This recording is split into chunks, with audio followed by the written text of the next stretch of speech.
This is a new little process for the board, I think, having a study session. And I welcome the opportunity to have dialogue and conversation with you regarding a variety of topics. And we can set future agenda topics at the end of the study session. I want it to be a conversation, and I hope it's an opportunity for me to share with you my vision regarding strengthening accountability of our schools in Indiana. I am totally committed to making sure that we have accountability right down to the classroom level.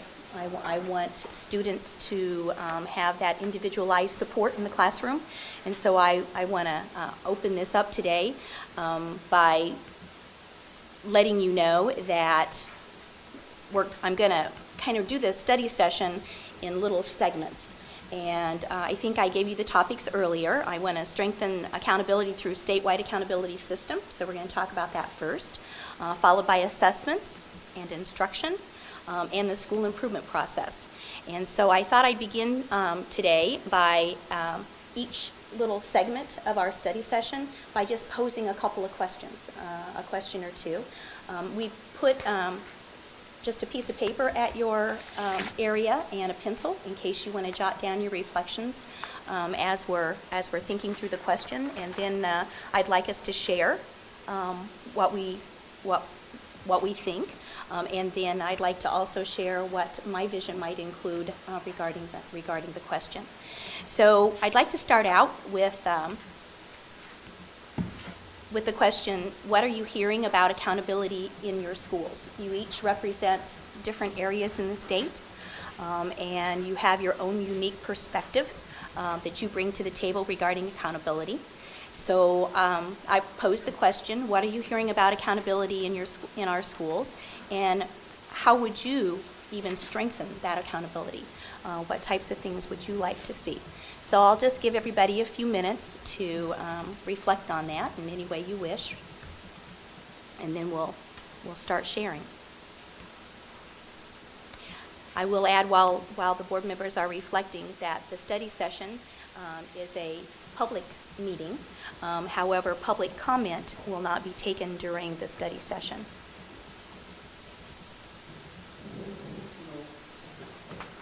Might be a good time to. I did have a few people ask me about what we've done in the past. Seems to have some wisdom, and it actually brings you quite a bit of pride with our educators. We put out clear numbers and goals. One was on graduation rate, and I think we've moved that up to 88.7%, and it's pretty quick movement. The national goal is 90%, I think, by 2020. I'd noticed that recently. Shelbyville High School was on national news. And so I think a lot of educators are proud. When you put out high numbers, it makes people nervous, even cause some consternation. But we've had innovative educators respond to aspirational goals. One thing I know about accountability is as you do that, it does create some nervousness. People don't know if you can get it. But last few years, I think this board's been wise in doing that, and I admire the educators respond. We've had faster, another area we were clear advanced placement. We've grown faster in the number of students taking advanced placement tests and passage rates. Again, aspirational goals. Let great educators take after the goals. Does it make some people nervous? Even ourselves, sure. But I think with accountability, it's better to have high standards, something you have to reach. If it doesn't make you a little nervous and make you wonder if you can do it, probably isn't high enough. I'm always amazed when people are given a great vision and things are counted. So what I hear about accountability, while some people were nervous, how do we do this? Are we going to be ridiculed if we aren't there? Frankly, when people set their mind to high aspirational goals, it gives them a deeper commitment to the profession, to the students we're supposed to serve. And I think as leaders in this board, we ought to stay with clear measures, very high standards, and be leery of people who just want to ridicule and say that isn't possible. It's not criticism, it's something we have to do together. and recognize the educators that are doing it. For instance, I was kind of disappointed that national news would cover a local high school doing so well, and we haven't done much about it. I'm kind of disappointed I see national news about our graduation rates moving forward, AP testing moving forward. We don't see much of it here. And I'm so proud of the educators. I think they should be highlighted. I think if you're going to do accountability, keep it high standard, be leaders on this board like we have in the past, let innovator educators attain them, and then celebrate and recognize them better, because that'll be the next big achievement once we do that. That seems to be the pattern that works. That's my observation. Someone else? Joe? What I'm hearing about accountability in my District 21 is school improvement is not used. It's kind of a plan that's developed and put on the shelf. I'm hearing that RISE is not supported. I'm hearing that issues around the 97% attendance doesn't align with or match with the numbers of I-STEP test takers. I'm hearing questions around growth model and how it's different from the learning model. And I'm hearing questions around data duplication.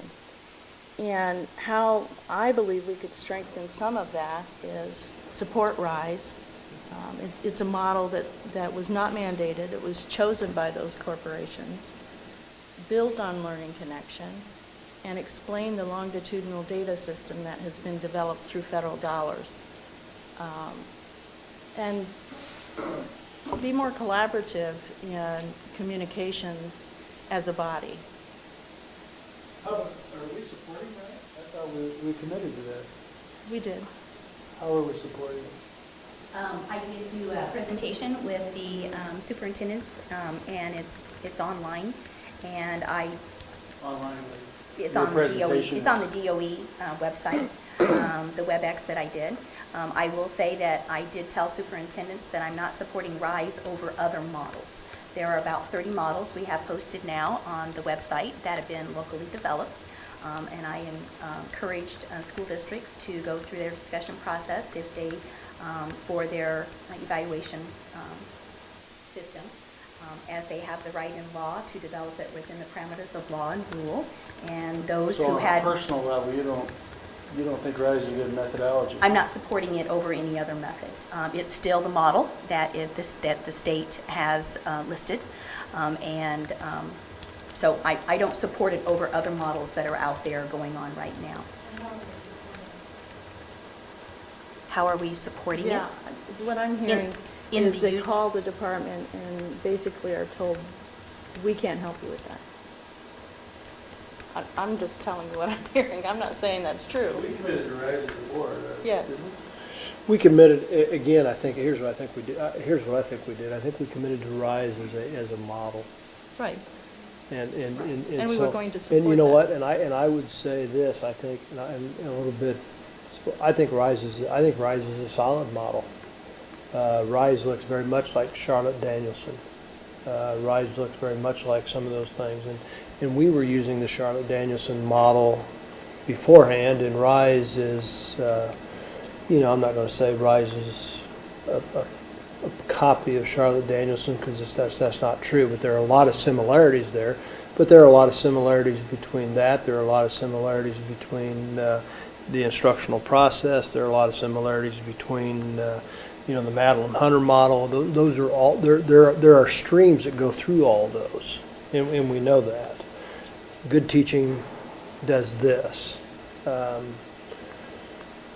So again, my question is, how are we supporting it as a department? RISE is being supported. Risa Renee is Okay. the person to Risa, contact regarding educator effectiveness. Okay.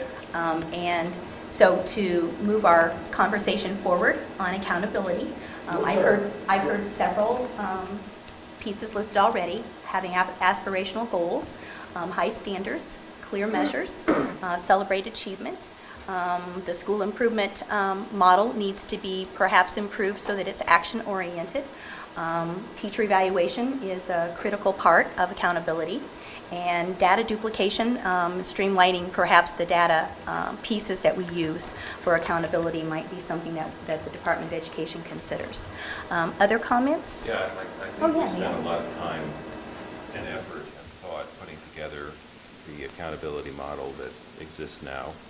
I think we should let it work. I think we should see how it plays out for a period of time. I don't think we should revisit that right now. I think we've created a very clear, to Dan's point, we've set high expectations, and we've made it a way for schools to know very clearly where they stand, and I don't think that we should attempt to revisit it. I think it works. I think we ought to let it play out for at least several years to see what the impacts are, and I think the early signs are that it's having positive effects, and that the whole general approach that this board has taken to accountability over the last 4 years has, as Dan said, produced some positive and significant results. Other comments? You know, the other thing I would say about, when I talk about this on accountability, the one thing I think, whether it's where we want it to be or not, I have appreciated the accountability to those of us addressing those continuous failing schools. And you know, we all know that there are certain things out there that are huge factors in students not having achievement, whether it be poverty or a variety of situations. But I like the idea that there has been some accountability that the board is, or the DOE or whoever it is, has said, you know what, we appreciate that, but you can't stay here. And I think Dan said it so well over the last couple of years. How many kids go through there a year times 10 years? You know, that the number of kids that we've affected. So I've appreciated the courage to go out into those continuous schools that aren't making advancements. And so I think that's an accountability I think we need to be pleased with. David, do you have any thoughts to share?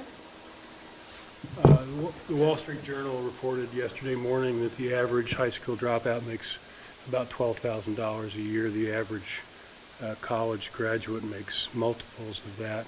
But forget the college graduate, we've got still 30% or so of our graduates that are not even close to being prepared for life. And that doesn't include the kids that get a high school education. So just from the point of view of getting these kids ready for their lives, we've got to do a better job. Carrie? So I think what David is saying, and this is a big discussion, I think, that how do we account to make sure that kids are, you know, as they say, college and career ready, and that's really what you're talking about. And I think that is a huge challenge for schools. And working with our local industries, where I'm at right now, that is you know, that's being magnified on our emphasis of how do we get these kids ready for careers along with the college, and is our system measuring that? I don't, you know, is our system measuring that as well as they are, you know, Dan, as much as I appreciate the AP scores, but are we preparing them that way also? I use that just more for an Right. example of when we set a clear goal I agree. and did a good job. That's All right, Carrie? When we voted on the A to F schools grades a couple of months ago, I made the comment, and I still appreciate it, that for the first time in a long time, we're measuring growth of high-level students, low-level students, and people can argue about calculating those scores and how those scores are calculated, but it's been a long time since we measured growth of high-level students, and not just a pass-fail score on the schools in terms of how many students are passing the I-STEP test. And so I appreciate that our A to F model is a combination of growth and pass-fail, because it challenges everybody, every student. And so I just want to reiterate that I appreciate that as part of the model that was put together. Tony? Well, I'm a lay person, and as such, it's very difficult for me, even as a board member for the last couple of years, to go through all of the laundry list of metrics that go into our accountability system. I mean, I think at one point I asked, maybe it was John or someone, and they told me it's something in the neighborhood of 400 different student levels of assessment that we're tracking. And that just really isn't accessible to the average parent or taxpayer, community member. So we have to have something that is understandable, that permits the community to have a snapshot, not a totally soup to nuts assessment, but a snapshot of what the state believes their schools are doing. And I think we've accomplished that. I like the A to F system. For me, it's almost the same argument as to why we give students letter grades. It's easy to understand, it's straightforward, and we do a lot of crunching, and maybe over time we'll tweak and change what metrics are involved in the system, but it has to be conveyed in a way that people can understand. I think we've accomplished that. All right, BJ? When I think about accountability, I think that every day as a classroom teacher, I hold my students to very high expectations. And it's been my experience that students do what's expected of them. I think that's human nature. I think the same holds true with educators. I can remember, excuse me, I can remember 10 years ago speaking to the growth model that with acuity we would go in and find those mid-range students that were either right above the cutoff line or right below the cutoff line, and basically that's who we taught to. I really prefer the growth model with now the education is so individualized that I'm not teaching to the middle 10 kids that are either right above going to pass I-STEP or right below going to pass I-STEP, and the ones that are really high get left alone, and the ones that are really low get left alone. And that was the nature of the beast 10 years ago. And now I think with the growth model, we literally have individualized and accept every single student for the individual and how important that it is. With the concerns, when in talking with superintendents in my area, I think anytime there's change, people become nervous. And I think now that it's understood and it's not really a threatening, this isn't something where we're going to bully you into doing something. This is us saying, okay, what are we good at? What are we not good at? And how can we help you get better at the things that you need to improve on? I think the high school model of evaluation and accountability is much preferred to the elementary middle model.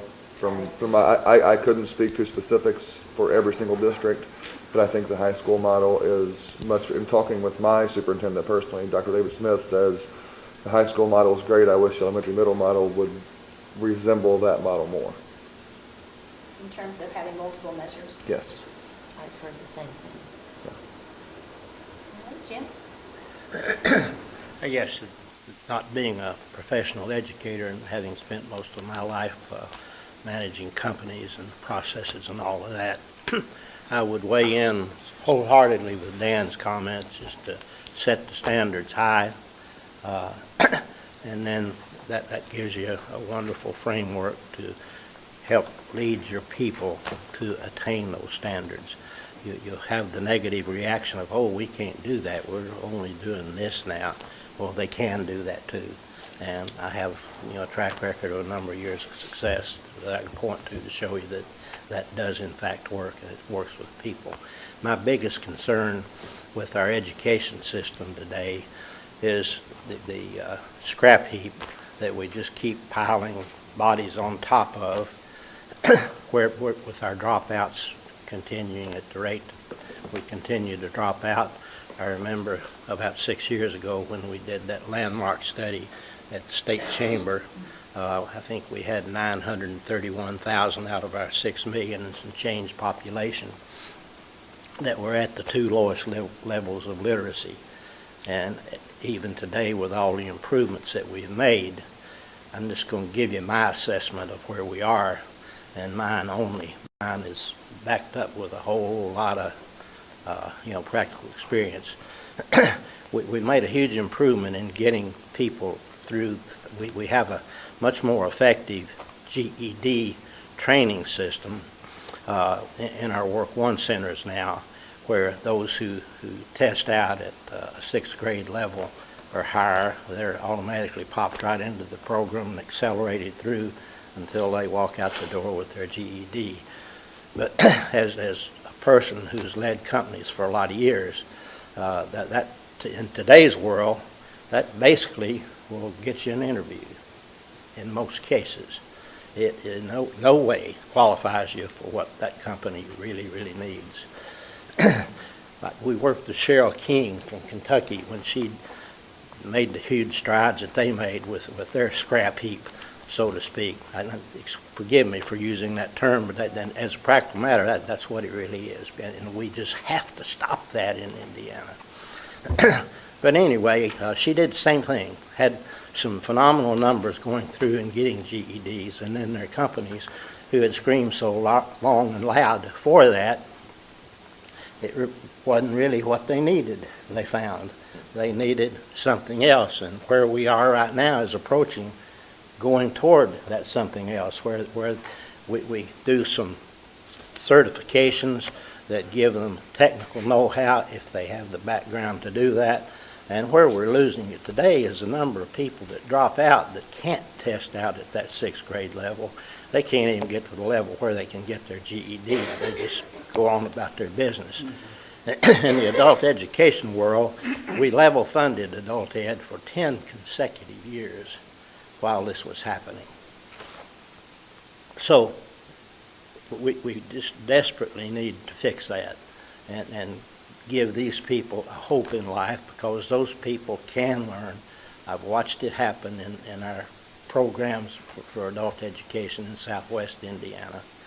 And so it's both a moral and a business obligation that we have to meet to get something done about that. And of course, I'm speaking to the legislature as well as this board when I say that. You know, I'm going to add, connect a couple dots here.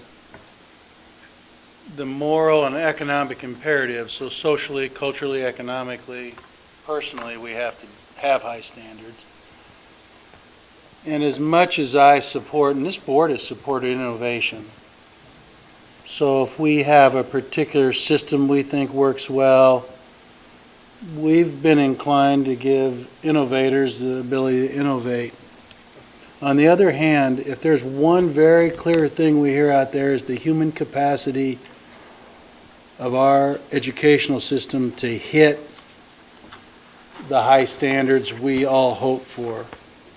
So when you look at something like RISE, a systematic approach, ongoing seminars, very clear leadership, no game playing, this is high standards, leadership that would systematically help people in growing their talents, leadership in bringing new talented people into the field of education, developing the people we have. Because you can't just put standards on the wall and say, now just work harder. We're going to have leadership where we systematically help principals and teachers help get folks into the profession that are better trained than ever. That means engaging the universities and colleges, looking at opening up to new and innovative ways to bring talent into education.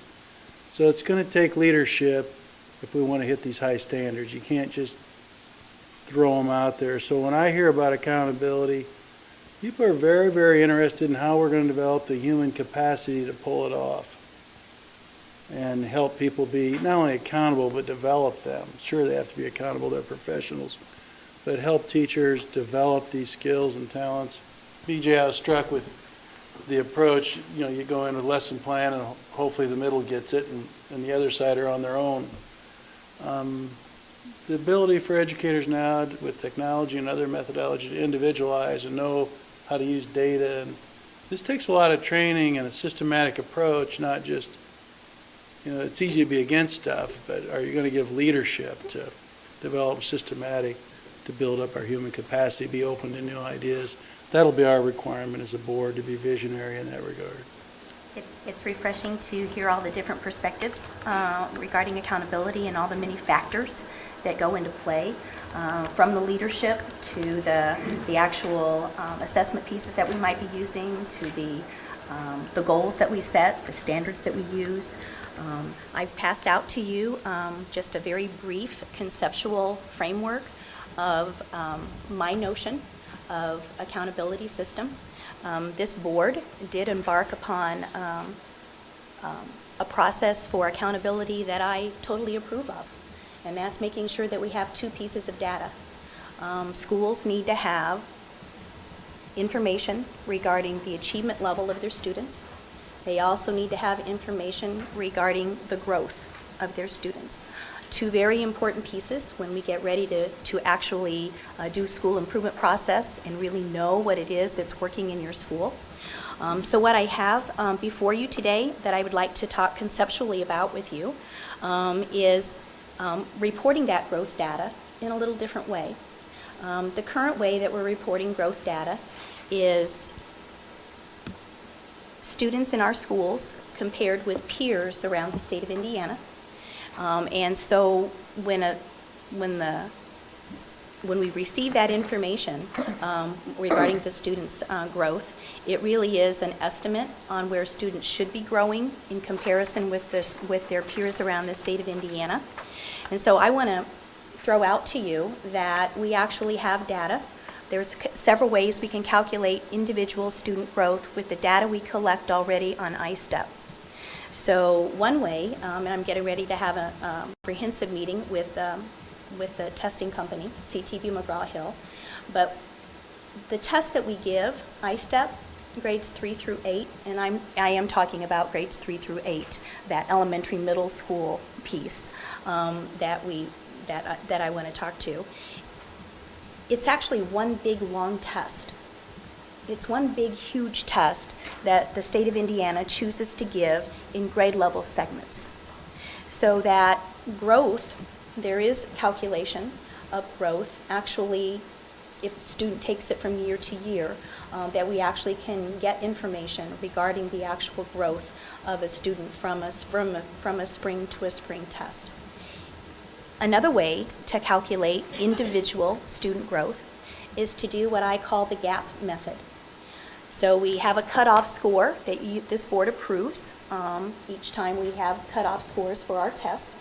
And so like in 4th grade, if the cutoff score is 230 and a student scores 232, they are 2 points above the actual cutoff score.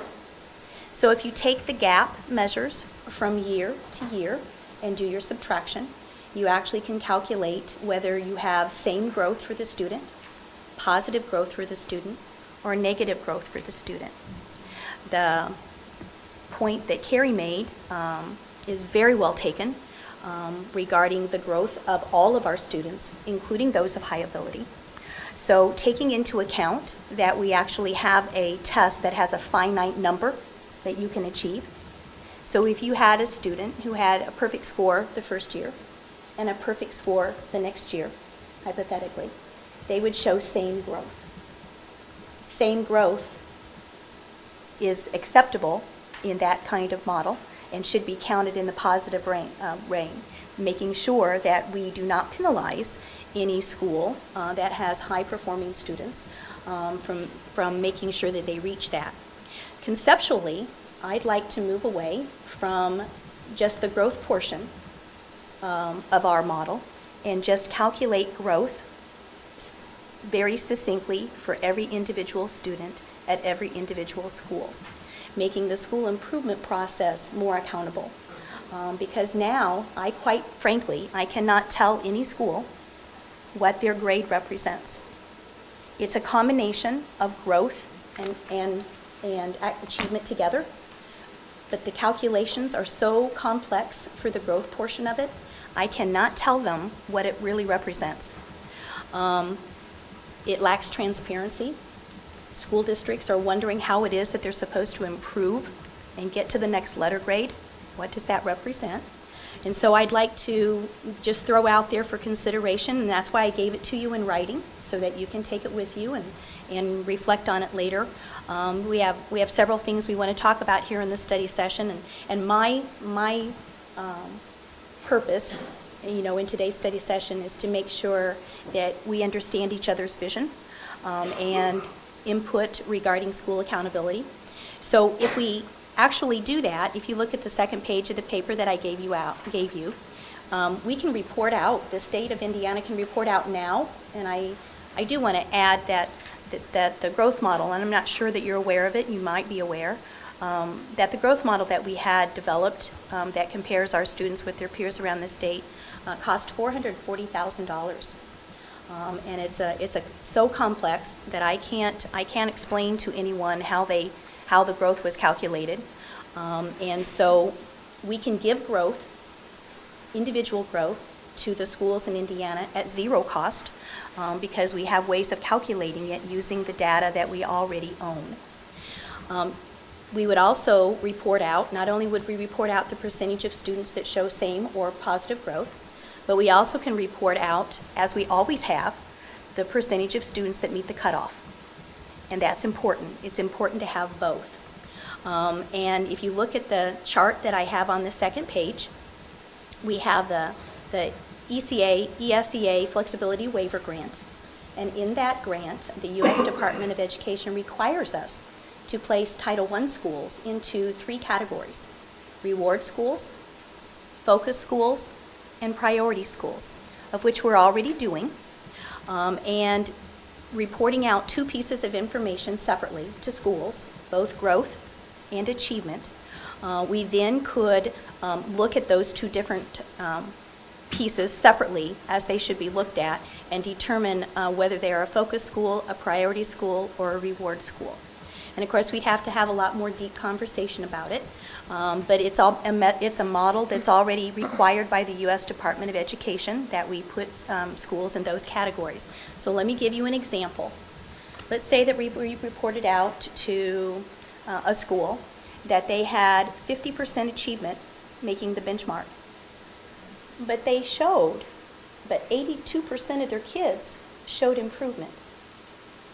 What that shows us very clearly is that the school is doing some good things. Because the students are showing growth, they've got things in place to bring up that achievement level. So it's a matter of support. What supports do we put in place to make sure that they can continue that to bring up the achievement levels? On the converse, as Carrie was talking about, we could have a school that has high achievement, but very little school growth. And that's another case in which you want to look at the instructional methods that are being deployed, the advancement of students, individually to be able to excel, get into AP courses, whatever they need to be able to do. They have high achievement, they're making the benchmark, but they're not growing necessarily and moving students along at the rate they need to. So a combination of those types of things. So just wanting to have the last statement that I made on the paper that I gave to you that I felt was important in the conversation that I heard from almost everyone here is that every student would be a focus. It wouldn't just be the bubble kids. It wouldn't just be a group of kids. It would be every single student would play in equally into our formula so that would happen. We need to have a transparent system. I need to be able to say to the schools, bluntly, here are the individual students that showed growth. Them compared to them, from test to test. We need to be so upfront about that because we need to set what Joe has suggested, and which will be later in our conversation, school improvement, and it needs to be action-oriented. We can no longer have school improvement processes that are going to sit on the shelf. So I welcome any dialogue that you might have regarding this. I'm not suggesting an overhaul of the accountability system. I'm suggesting that we look at growth in a different manner, in a way that we can already do free of cost, and get that portion of it, analyzed to see how that works out. I appreciate that, and I think you're saying some positive things, and I think the criticisms that have come out of the present system was number one, when we developed this system, we were giving +1 for this or -1 for this, and so we were looking at those growths. And it wasn't, and I can go back far enough. Matter of fact, Joe, it was when I was an elementary principal in South Bend. At that time, the scores that we got from ISTEP had a measurement like that. And you guys, anybody that would help me out there, I'd appreciate telling me what column I was looking at. It had disaggregated data, and I'll say this, we can complain somewhere along the line about the No Child Left Behind Act, but I will say, forget everything else about the No Child Left Behind Act. It was the first effort, really, for us to start disaggregating data. And I approve of disaggregating data. Yeah, that's exactly right, because we never disaggregated data up until that point, because we were doing exactly what BJ talked about. How can we get more kids over the middle line? And the No Child Left Behind made us disaggregate data, and so I appreciate that. But even in South Bend, and so I can take me back, that's 13 years ago, I used that measure and reported that to teachers before we had to do that, because that number showed years growth. It showed a year's growth. And it had the constituent parts of the learning skill. For example, in reading, we had vocabulary, fluency, the different things that... It showed a year's growth in every category. Yeah, it showed a year's growth in every category. But you know what? But it was costly. And so when we were redoing ISTEP, and we were looking at those, and we were looking at the cost of ISTEP to the state, those were removed in the reporting.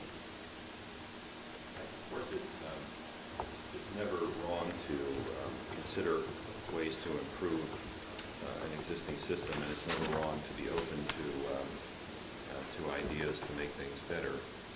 I think, though, that it requires much more specificity regarding how this would actually work and statistical validation. That Agreed.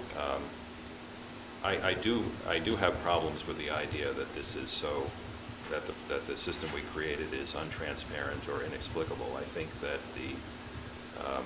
sure, under the hood, the actual calculations of the growth rates is probably fairly complex, but any calculation of any kind of scores and growth from ISTEP or anything else is necessarily going to require some level of complexity. The actual results, as reported on the very simple, forms that were designed by DOE, are very clear and very straightforward and very easy to understand.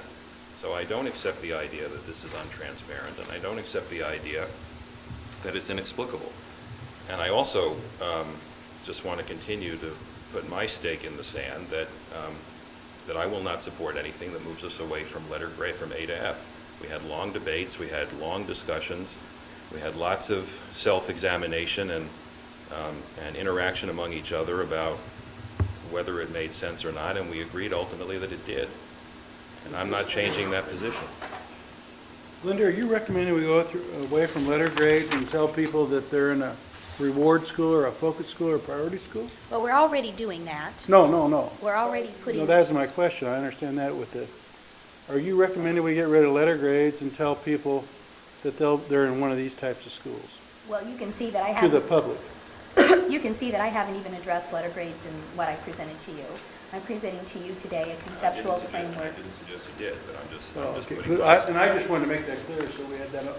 So you're just saying this would just be for the U.S. Department of Education and our waiver process? Well, I think that's a dialogue that we may want to have at some point. I mean, Neil's totally correct. I'm presenting to you that we can do growth, and we can report out information on growth in a much straightforward manner, as opposed to the growth. Letter grades. As opposed to the growth piece that we have now. So you're not recommending going away from letter grades? I haven't recommended anything formally to you at all. What I'm recommending is that we first of all look at the growth piece that I need to feel comfortable in reporting to schools. Here is your growth. Are you for your recommending we add a individual students. test for every student then in the fall? And then, is that how you would do this?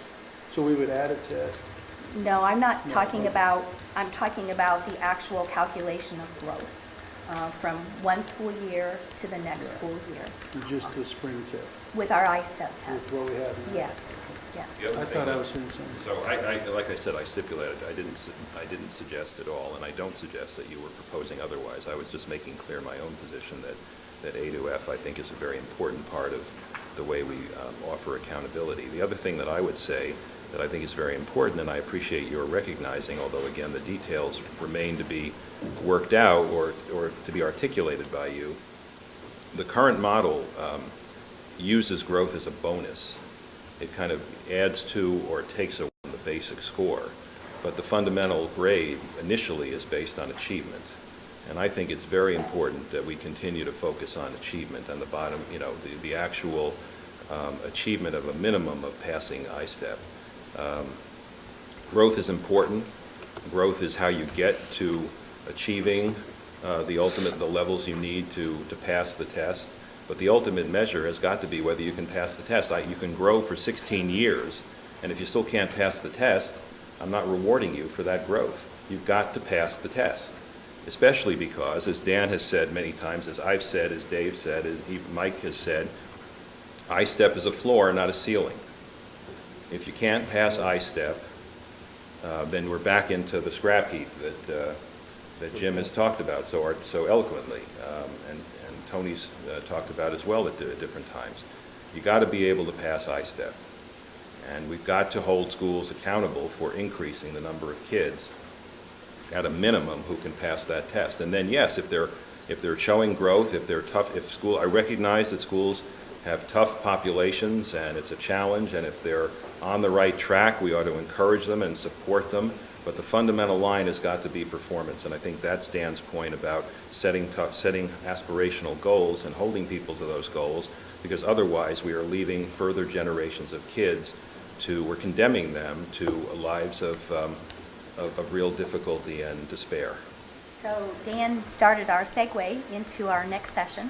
Next section. And just Sure, Joe. 3 small questions that we Sure. can talk about in our next session. Okay. I'm assuming we're going to continue this because we're not going to get this done in an hour and a half. Is that your plan? Is that we will? Oh, yeah, there'll be further dialogue. Yeah, Excellent. this is our second board meeting. Right, understood. And our first study session. Sure, but I'm assuming we will have more working sessions, or study sessions.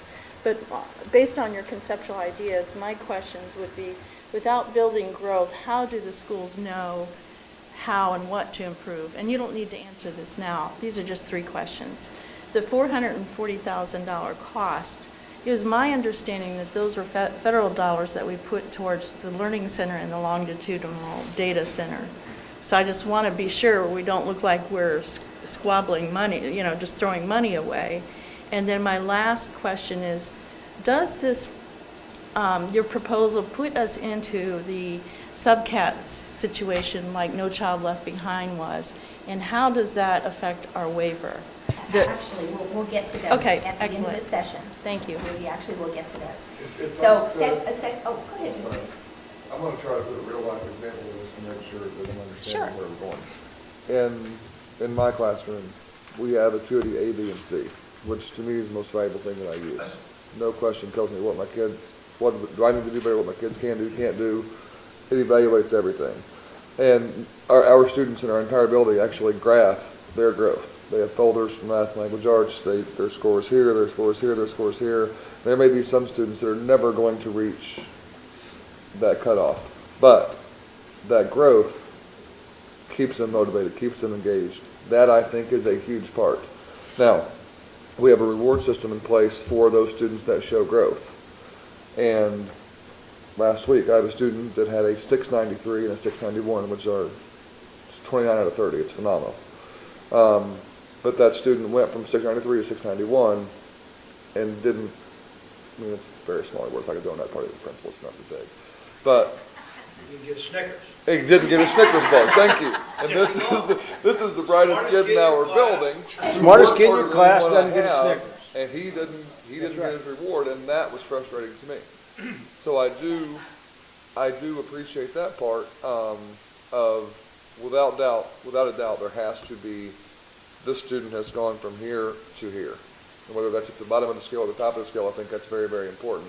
But I also think I like the fact that if I've got a student at a 693, it's a lot harder for him to go to 694 than it is, if he goes to 691, he's still pretty special. Yes. Oh, So I do like It's that important to aspect have of it. Now, how do we do that? yes. I don't know And yet. that brings us right to assessments. Yes. So here's my next question. Can I just follow up on that real quick? No, I think BJ's raising a very important point, that it's important to make a distinction between assessment at the state level Yes. as opposed to assessment at the Correct. school district level and assessment at the building level.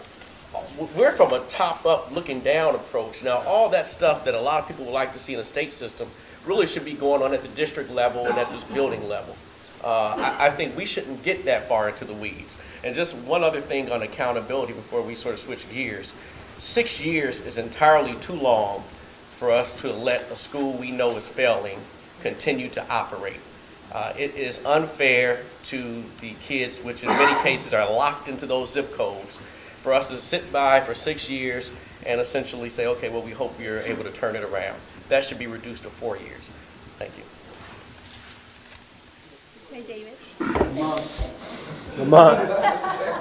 Yeah. If it's my kids, it's in one day. Yeah. But if some of these other kids, I guess we go 6 years, they'll be fine. Just tying two things together and making sure I understand what you're saying.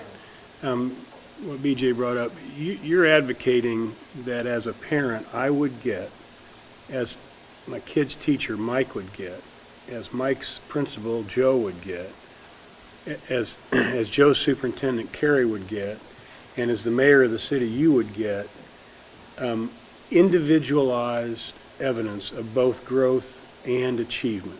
So I would know my kid made huge bounds this year with Mike as my teacher, and he's still failing everything he touches. And as a teacher, Mike would know that he's really doing a good job with this group of kids, but he's off the chart negative with that group of kids, and that's what he and Joe would talk about to improve Mike's performance. And somewhere in there, the state would come in, to Tony's point, in year 1, maybe year 2, someplace, and start saying to Carrie as the superintendent of the district, hey, you got to wake up because you got these problems. And it all relates to the school improvement process that we'll talk about here later, But too. I just want to be clear on the one thing. You're talking about a building block at this individual Yes, student I level am. with full transparency all the way through the Yes, system. I am. So all of you are talking about assessments. So my next question, and I think some of you already have probably even given the answer. What's your definition of assessments? What's your definition of assessments? Because it may vary amongst us depending upon our perspective. I'll give you a moment to think.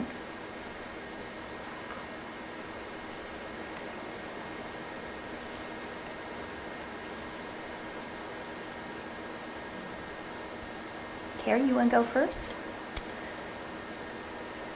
In the classroom, in the building, in school as a teacher, I hear lots of comments about grumbling about state mandated assessments and tests and how many hours we test and how many this and that. And I just want to clarify, in the state mandated tests are I-STEP and I-READ.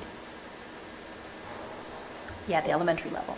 And, the acuity, the NWEA, the DIBELS, I could list on and on and on, are corporation directed and may very well, if the corporation and their board decide to use them, help instructionally, but those are not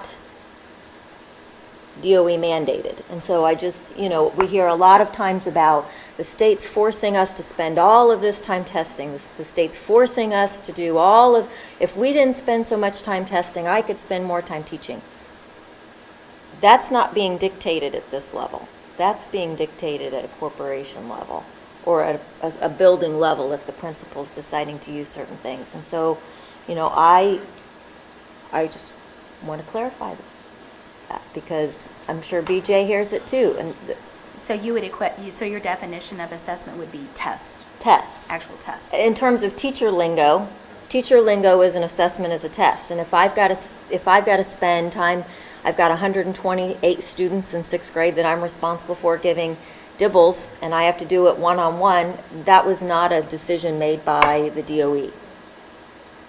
If I can piggyback there, I think that assessment to me is what can my students do and what can't my students do?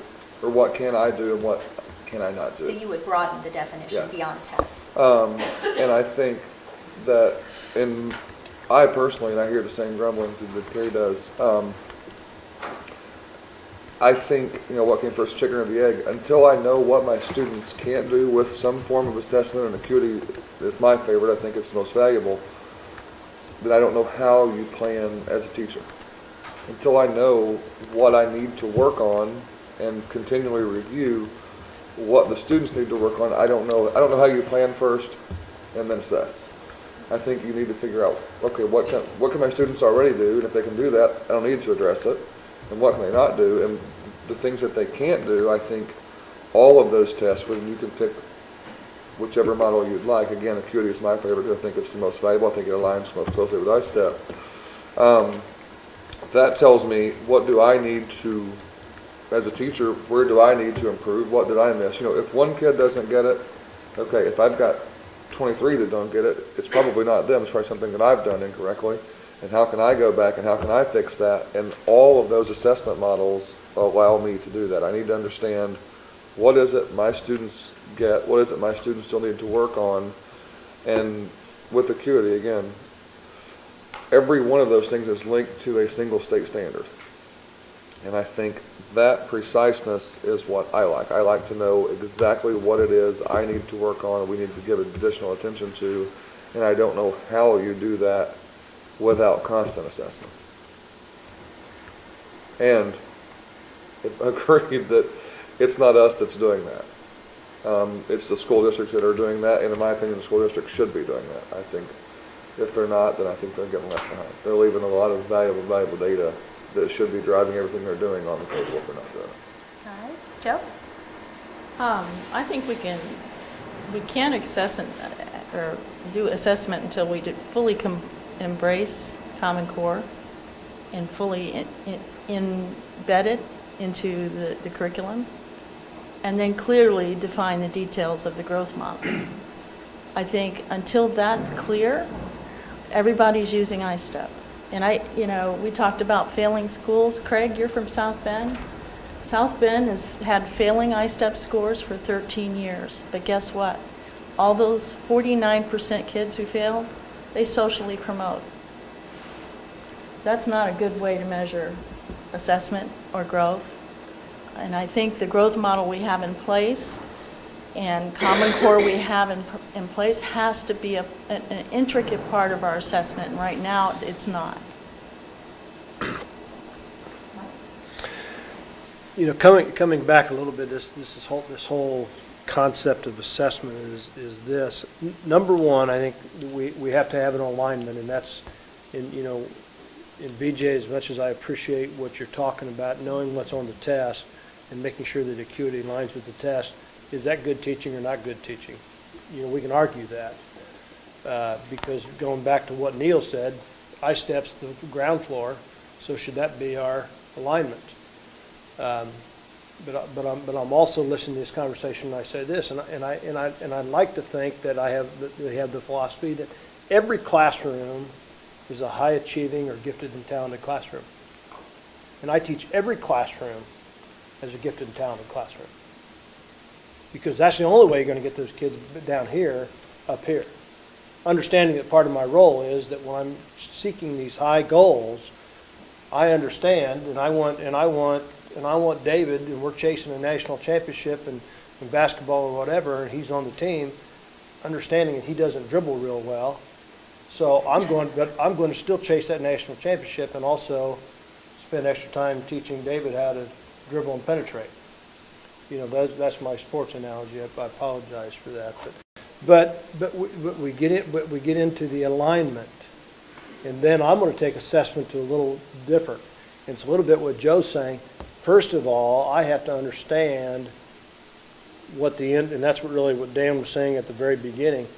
What is excellence, and what does it look like and smell like? And until we know that, and you're not aligned to that, your assessments, what are you going to assess?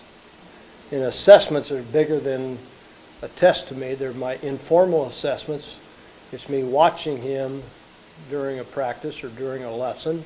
It's me listening to his responses during a lesson and correcting that right away. There's a lot of assessments that have to come out of this. So are these formal assessments, the very formal assessments, the I-steps and everything necessary? Sure, they're necessary, because I think, BJ, they push alignment. They mandate alignment. Glenda, may I add something to my statement?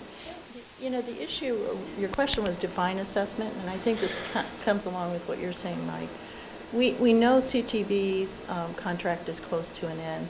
We need to look at what is aligned with Common Core and what can embrace the growth model that's out there. I mean, I hear ACT, I hear PARC, I hear Smarter Balance.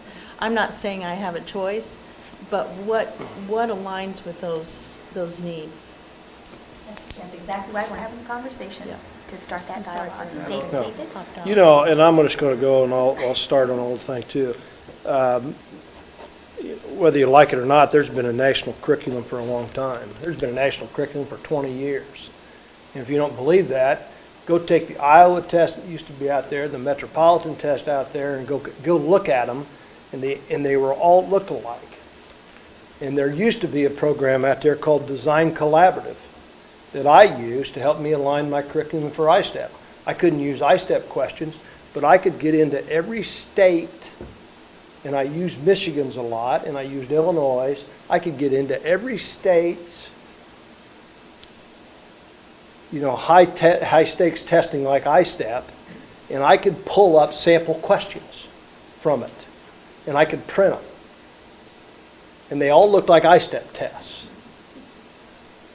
And so I would use those to help my teachers get aligned with saying, what are the expectations for 4th or 5th grade? Here you go. Here's the Michigan's test. This is what they're expecting in 4th and 5th grade. So there's been a national curriculum for 25 years. And so if we think there's going to be I'm just telling you it's been out there. Don't think that Indiana had the ISTEP had a thing on the market because all the state tests looked alike. They were very, very simple. David, your view of assessment? I defer to everybody else on the comments on the formatting and all that. I'd simply note that we still don't test students on the most critical aspect of their future work, which is science. We have grades in Indiana where we don't even test science. And people tend to respond, teachers included, schools included, parents and students included, to what they're asked to do, and we don't even ask them to focus on science. 90% of the jobs in the future, Jim will validate this, and probably 85% of the jobs you walk out to today require STEM-based education. So I'd want us to focus as much, as well, not as much, but as well, on expanding the scope of what we're assessing to make sure it matches with what the kids are going to actually need to know and do when they get out. Second every word that you said.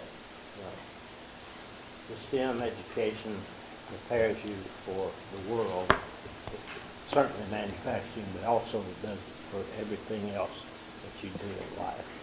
And we just haven't taken that to the level that it needs to be taken in this state. Project Lead the Way has been a huge plus. Absolutely. In our school system. How's that? I mean, that is, you talk about a change of emphasis towards STEM. Project Lead the Way has been a bonus. So. Yep. All right, Tony. Measuring competencies with agreed-upon metrics.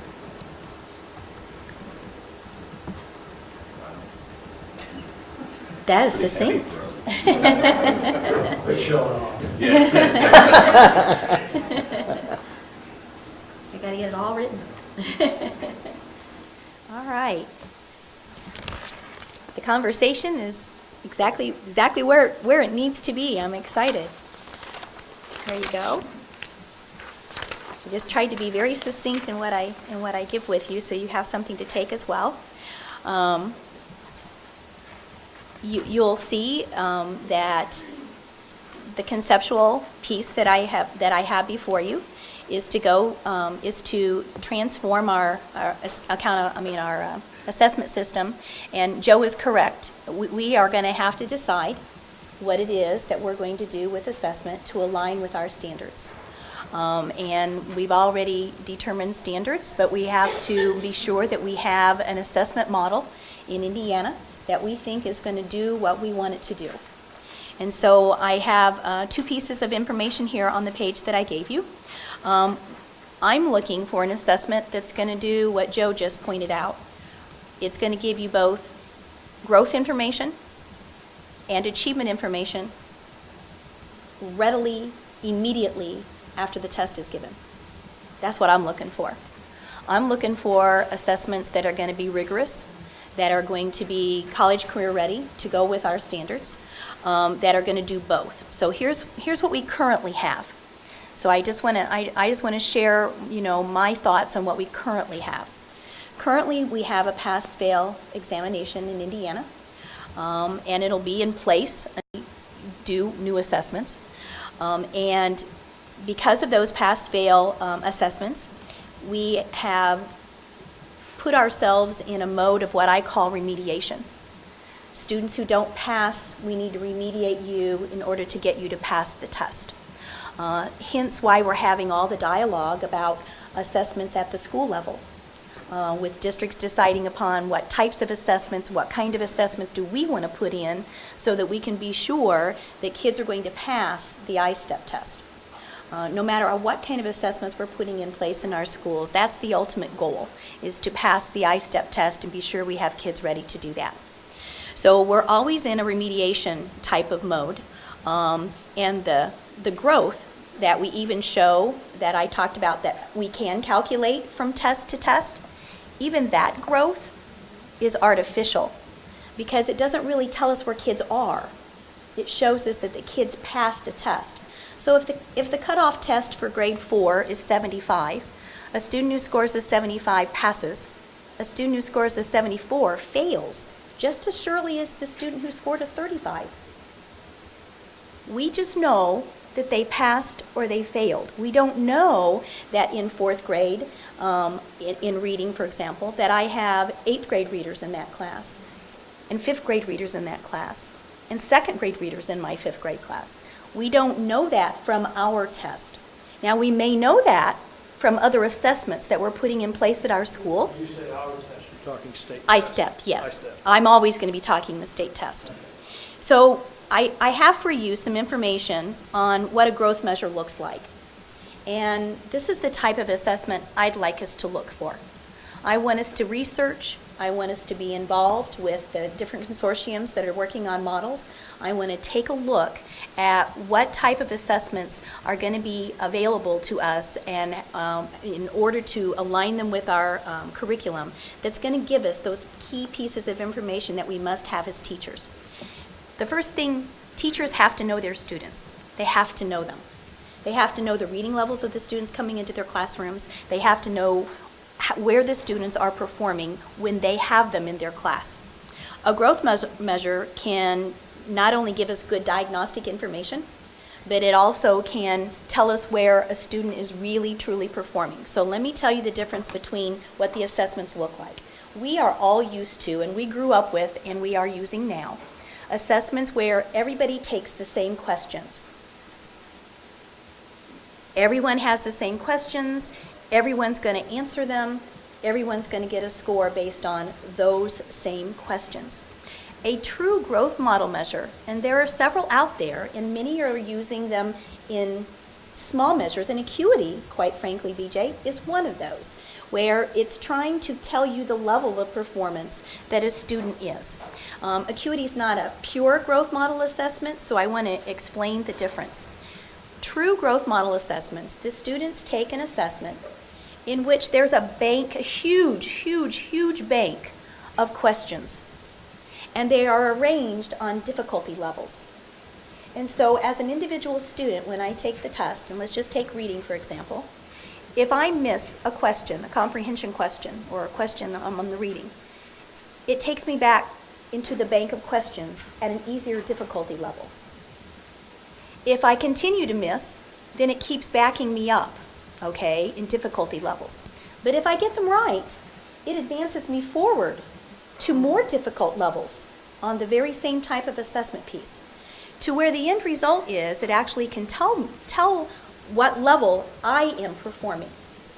So in an example of a reading assessment in 5th grade, the student would take the growth model assessment. It would not be on grade level reading, and it would tell me at the end of the assessment what my level is. It would tell me that I'm an 8th grade reader in 5th grade. It would tell the teacher I'm a 5th grade reader. It would tell them I'm a 3rd grade reader, just in general terms. It actually would tell the teacher the level of performance that I am currently working with. Then, that gives information to the teacher and to the parent. Number one, now I know the level they're performing and where I need to take them. Our system currently doesn't do that. It's pass-fail remediation. But when a teacher and a parent know the true level of performance of the child, we can put interventions to move them forward at a quick rate. I'm worried that in the state of Indiana, and we talked about, David talked about the 30% of kids that we're not preparing that are leaving, talking about kids that we're not remediating in math, and we're spending a lot of money on remediation after they get out of the K-12 system. I'm worried on two fronts. Number one, we're not accelerating students as they need to in the sciences and maths. We're not accelerating kids as we need to. The other end is we're not putting interventions in to move kids along to where they can be. And two pieces of information that bother me. I'm a teacher of special education. I taught gifted for 6 years. I'm a general education teacher, and literacy is my passion. I have made it my business to be sure that kids are moving along individually in our classrooms. We can't do that individually unless we have true growth measures. And I'm on the lookout to find such a thing, or to have it created, so that when a student takes an assessment, not only do we know their performance level, but we also know their achievement level. We will clearly know both when the assessment results are given. You can. My definition of assessment is very broad. From a state perspective, it is a test. From a classroom perspective, and then from your general understanding of assessment, and then what's our role here? We're at the State Board of Education. sure. What's our role? I think that we need to be Compared to providing, BJ's. I think that our role as a state is to provide parents with the knowledge of how students can improve. So in reading, for example, just take reading. In the state of Indiana, we do not have any information regarding the reading levels of our students in Indiana except for iRead 3. iRead 3, we have that one assessment that assesses reading in 3rd grade. And you're for that? No, what I'm saying is we do not have any other assessment. Are you for I3 read? We'll get to that in a moment. Because we're going to Not talk sure about, yet. we're going to But- talk about reading and math here a little bit.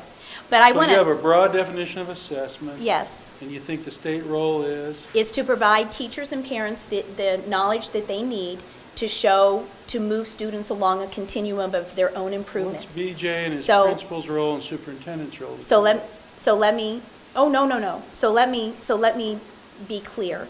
Good. Growth assessments at the state level gives us information as a state to know how our students are and where they are. In the state of Indiana, I should be able to tell anybody who asks, anybody, what the reading levels, average reading levels are in the state of Indiana for any 4th grader, 5th grader, 6th grader, 10th grader. I should be able to say, here's the reading levels of our students in our grade levels, and here's what we're doing to improve them. In order to do that, I believe we have to have growth measures. Now, growth measures look different. They look different, they feel different, but they tell us exactly where students are performing. So I think what you're asking is, in our next round of assessments, growth measures are given twice a year. They're given at the beginning of the year, and they're given at the end of the year. But they're not as extensive as perhaps the, the testing that we're giving currently on the pass-fail. So they're not going to take more time, but they are going to give us more information. David or somebody over here talked about teacher accountability. I am all for teacher accountability regarding student outcomes. But when you have a measure at the beginning of a school year, and you have a measure at the end of a school year, and you know the improvement level of your students, as the teacher, I'm responsible for that.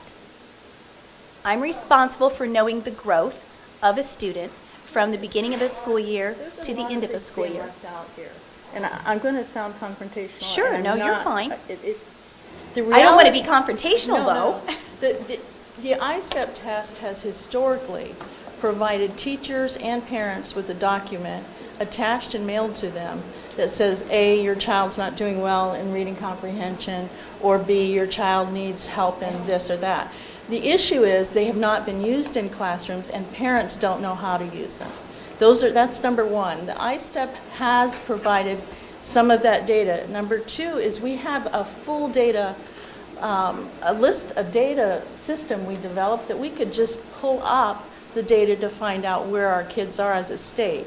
Number three, there are 2 states that have statistically validated growth models that we embraced, Colorado and Tennessee, and we're not even talking about that. I would like to know how much money is being spent on remediation between grade levels, because I'm hearing very little. I'm hearing more, even if you don't pass the ISTEP test, you promote. And about not identifying individual problems, again, it goes back to the teachers using the information they have available to them through the ISTEP test, through their ECA tests. There's just a lot of discombobulation going on this discussion of assessment. I want to clarify that I'm really talking about just the assessment. It doesn't have anything to do with the growth of the accountability system that we just talked about. It all comes together at the end of the day. I am asking that we explore the concept of growth model measures as compared to pass-fail measures. Growth model measures actually will help us to do intervention processes and make sure that we know where students are But they're not doing performing. it now. With the ISTEP test, with the documentation that CTB McGraw sends to the parents, sends to the school for the last 10 years that I know of, it's not impacted. It's not changed the academic performance. Since the test went from a criterion reference test to the test it is now, the reading information is not disaggregated anymore? No, but we have it on our longitudinal data. We have that. That's why we developed that over 2 or 3 years ago through the federal dollars. How are we using that data? Well, we're going to be switching assessments, so my purpose in bringing this to you is to open up the dialogue about the type of assessment that we might want to put in place. It has to be college and career ready. It has to be based on our standards. The U.S. Department of Government, the U.S. Department, quite frankly, is going to be determining what makes it college and career ready, what makes the assessments that way. And I just want to put out my view that I think true growth measures can do both of what we need. Not only show academic growth of students, but also show. You'll present your model of true growth model.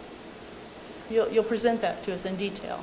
This is the detail? I gave you what a growth model is. Okay. We have to research assessments. Okay. We're going to be having to switch assessments at some point from ISTEP to new assessments to go with our standards. And so I'm asking us to take a look at what type of assessment that we're going to be looking for. Dan?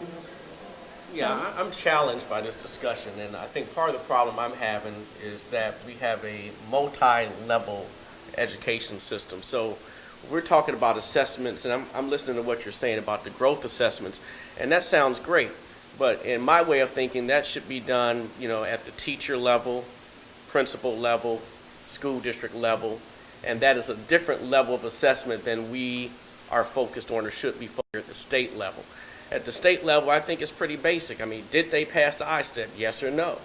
Are they graduating? Yes or no? Are there college and career readiness courses? Yes or no? Are they attending school? I mean, I think the kind of data we get from the assessment you're encouraging is useful for teachers, for principals, and for superintendents and school boards. We shouldn't be involved at that level, in my opinion. Well, I want to make sure that you don't misunderstand that the type of assessment would not reduce in any way the accountability of the assessment. So the standard rigors still have to be there. The cutoff scores still have to be determined. All of those rigors would still be there, but it would give two pieces of information with one test. It would show growth as well as achievement level. It would show both of them, actually. And the actual growth piece that might be put in place would be individualized to give that individual instruction that we need to be working from. So then I guess my follow-up question is, are school districts doing that? They're putting in small pieces. They have small, what I call small, quick growth assessments, Tony. Not what I would consider a rigorous assessment that would also show growth. But I don't want to duplicate efforts either, because we're testing a lot at the local level with the state level. And if we can provide that information through a growth assessment to teachers with those types of tests, it would eliminate the need, in great many cases, for schools to have to also put in the growth measures. I think that's a little bit sort of micromanaging. I mean, we should allow school districts to make those decisions on their own, have local control as to their own data and assessment gathering, and keep it at a basic level. That's all I have to say. Okay. With all due respect, Joe's asked a very legitimate question, though, and I hope that at a future meeting you can report back. She's asked on a couple of occasions how we're using the data we have now. You know, we've developed and we've invested a significant amount of money in longitudinal data acquisition and analysis. How are we using that data? How are we using the information we have now? And what will some kind of new assessment add that we don't have from from the instruments and from the information we already have? So I think it would be useful to have some kind of follow-up on that at a future meeting to better understand.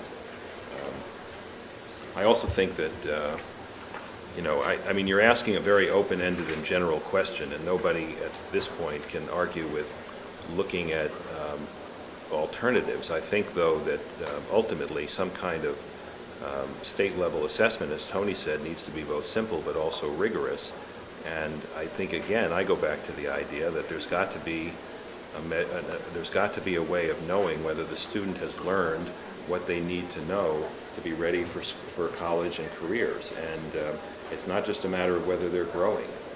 They can grow forever, and if they still don't know what they need to know, that's a problem. And I don't understand the difference. You've kind of suggested that remediation is something to be avoided, but what's the difference between remediation and helping struggling students? I don't know that I see a difference in real life. Let me give you a comparison. In recent improvements in like assembling cars, just to make something very simple, the car assembly process has been changing in the United States from a model in which the cars were assembled along the way, and if there are mistakes made along the way, nothing's done about it until the end, and then they try to fix the car to make it right so that it can actually be sold. It's gone from that kind of a model, which would be what I would consider to be a pass-fail. When you get down to the inspection line and you're checking out the whole car, you decide, okay, it's not met its standards, and so now we need to remediate and we need to get this car fixed. It has evolved into the model where the assembly line person actually has the right, the authority, to say, whoa, a mistake was just made. I'm going to stop the assembly line. We're going to get it fixed right now, and we're going to continue that line on down the way. That's as simple as I can make it, going from a pass-fail remediation to a model that we know where kids are, and we're providing interventions along the way. So I just wanted to put it in a very simplistic way. It's just a different look. It's just a different look. I hope the teachers aren't just waiting till the end of, 1 year Oh, or 5 no. years. No, no, no, no, that's not what I suggest, Well, Neil. but it is in a way. I mean, the point is the teachers now, between using Acuity and Dibbles and all these other, non-high stakes pulsing of how kids are doing, they're supposed to be kind of testing as the car is being built. So that's happening now. So to suggest that it's not, is not fair. And so I don't think your analogy is appropriate. I guess I'm just saying that I think we can do that at a state level and have that information already there for teachers. May I make a suggestion? Sure. That as you think about this, you didn't ask me for my definition of assessment, but I agree with you, it's comprehensive. I've never met a good educator that just wasn't assessing all the time. If you ask a question, people look at you like they're BJ has nice instruments, but he's a professional person. His mind's working, they're assessing all the time. It's very comprehensive.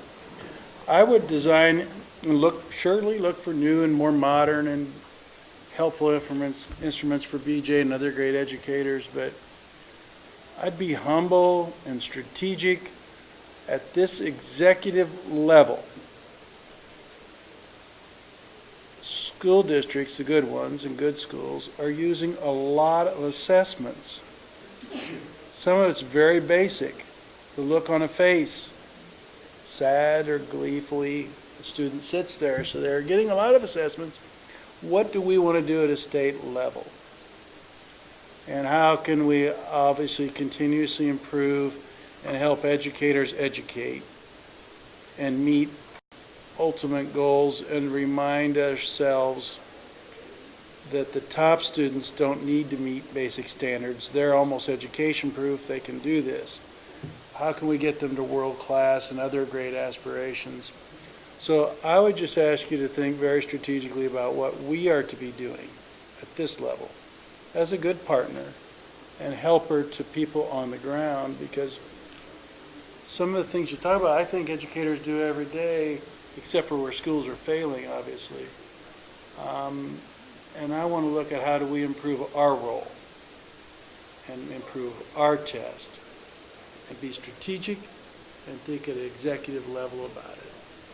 We have about 20 minutes left, and so we have a couple more topics to put on the session. For a minute. I think it depends on the chair.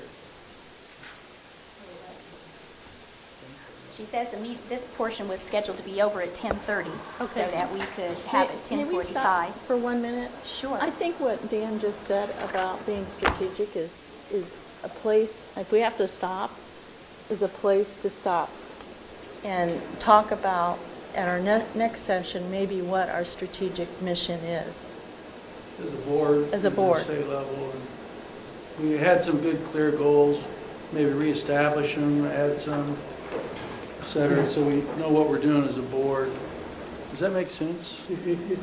Maybe a slightly different view. It would be helpful for us to know as a board if you're proposing to take what you inherited and make modifications, or if you're proposing to throw it all away and start over. Because if I just take out of context what you've said for the last hour and a half, with all due respect, I can interpret it as, let's just start all over. Well, but thank you for saying in no way, but it's an important clarification. We've got data systems that are in place and the department's been running.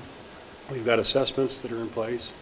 How you would want to change, if you want to change, how you would want to change what's here is an important thing for the board to understand, because all we know is what we've been through and what we've put in place over the last 4 or 5, some of us longer years.